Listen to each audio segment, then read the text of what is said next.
Hello again. I'm Andrew Walsh, the author of Lost Dayton, Ohio, and also a librarian at Sinclair Community College.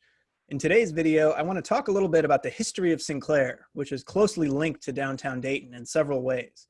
The school dates all the way back to 1887, making it one of the oldest community colleges in the United States. Sinclair didn't start at its current campus, however. So we're going to take a look at what used to occupy the current campus site, as well as the other downtown locations that the college used to call home. So to start off with, this is an older aerial that shows Sinclair's current main campus on the western edge of downtown Dayton, near I-75 and the Great Miami River. This campus was constructed in an area of downtown that was completely demolished during urban renewal. It was largely residential, but also had buildings like shops and even some industrial structures mixed in. The biggest concentration of luxurious homes was on a street called Robert Boulevard. This was far from just a regular street, as one source called it one of the most beautiful residential streets and parks in the country. Another source said it was more than a geographical site. It personified a way of life that reflected charm, culture, and luxury at the turn of the century in the Gem City. These images are great, but it's hard to get a sense of our campus location from then compared to now, especially when it's changed so much. So in cases like this, I like to turn to one of my favorite research tools, the Sanborn maps. These were originally for fire insurance companies to assess their liability, but they've become an amazing resource for tracking changes to American cities over the years. Before we dig into the maps, this is a current aerial shot of that same Sinclair campus. The original 7 buildings you can see in the center clustered around the central courtyard, which happens to be directly above the library where I work. And this part of campus was designed by Edward Durrell Stone. In this aerial, you can see 3rd Street near the top, as well as 4th and 5th Street below it, which are one way and they converge before crossing the river. Then you can also see Perry Street on the far right edge. So now if we look at part of that same area in a historic Sanborn map, we can start to see how much everything has been altered.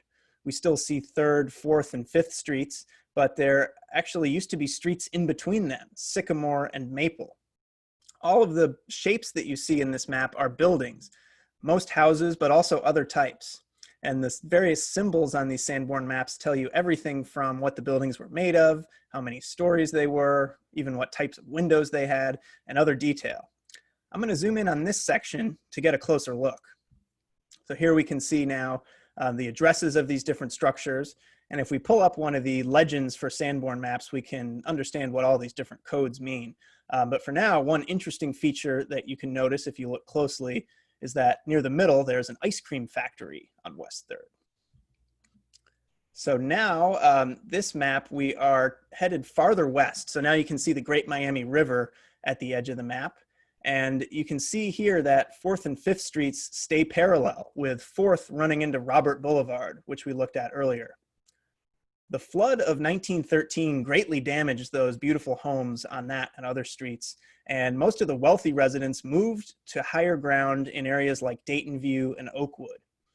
The area never really recovered and eventually was demolished in the 1960s.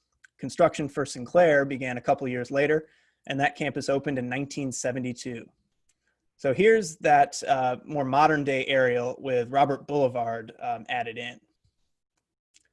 But as I mentioned, Sinclair dates farther back than this campus, all the way back to 1887, and it was always a downtown institution. Its founder, David Sinclair, started the college as the educational program of the YMCA in Dayton. He was the secretary of the Y, and he saw many jobless men in the streets, so he started programs to help get them job training. This was originally called the Evening Educational Program of the Dayton YMCA, and the first courses offered were bookkeeping and mechanical drawing. And this building, built in 1886, was where the first classes were held, located at 32 East 4th Street, right near the center of downtown. Later, that building became a theater, as seen in this image. And as we saw with Robert Boulevard in that area, lots of huge parts of Dayton have been demolished, and this was another one. Multiple city blocks were razed for the Convention Center, today's Crown Plaza Hotel, and the Transportation Center and Garage. This Y location is in today's Dave Hall Plaza. And here's a more recent view of that same spot. But for me, Lost Dayton isn't just doom and gloom about demolished buildings and vanished neighborhoods. I also use lost to mean transformed, so that I hope my research can help people to find some remaining parts of Dayton. And with that in mind, we can look at the next sites that Sinclair occupied.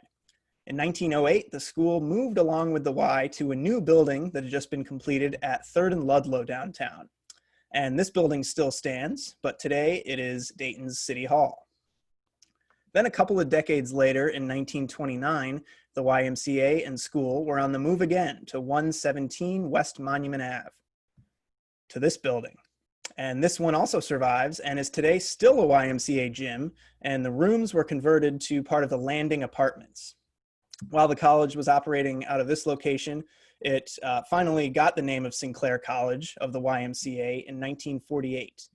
Then in 1965, Sinclair became a public community college for Montgomery County. Soon after that, it began the move to the large campus where we still find it today. And here's a current shot of the YMCA building and the current campus, which we've already looked at. Now, before we wrap up, I want to point out a couple more connections. So if we go back to that image of Dave Hall Plaza, where the original YMCA once stood, this park was long underutilized, but more recently it's been turned into the Levitt Pavilion, which puts on free summer concerts for all Daytonians. Finally, although we'll never get Robert Boulevard back, Sinclair has been doing some great things to its downtown campus. This is an older view of what 4th Street looked like when it was a wide, not particularly attractive street. But it's since been reduced to 2 lanes and given lots of new trees and green space to help recreate some of the long-lost park atmosphere. Also, restoration is progressing on the iconic Dayton Arcade, and Sinclair intends to occupy some space there for its entrepreneurial programs as part of the Innovation Hub spearheaded by the University of Dayton and the Entrepreneurs Center. Thanks for watching this video, and be sure to check out more of my writing on DaytonVistas.com.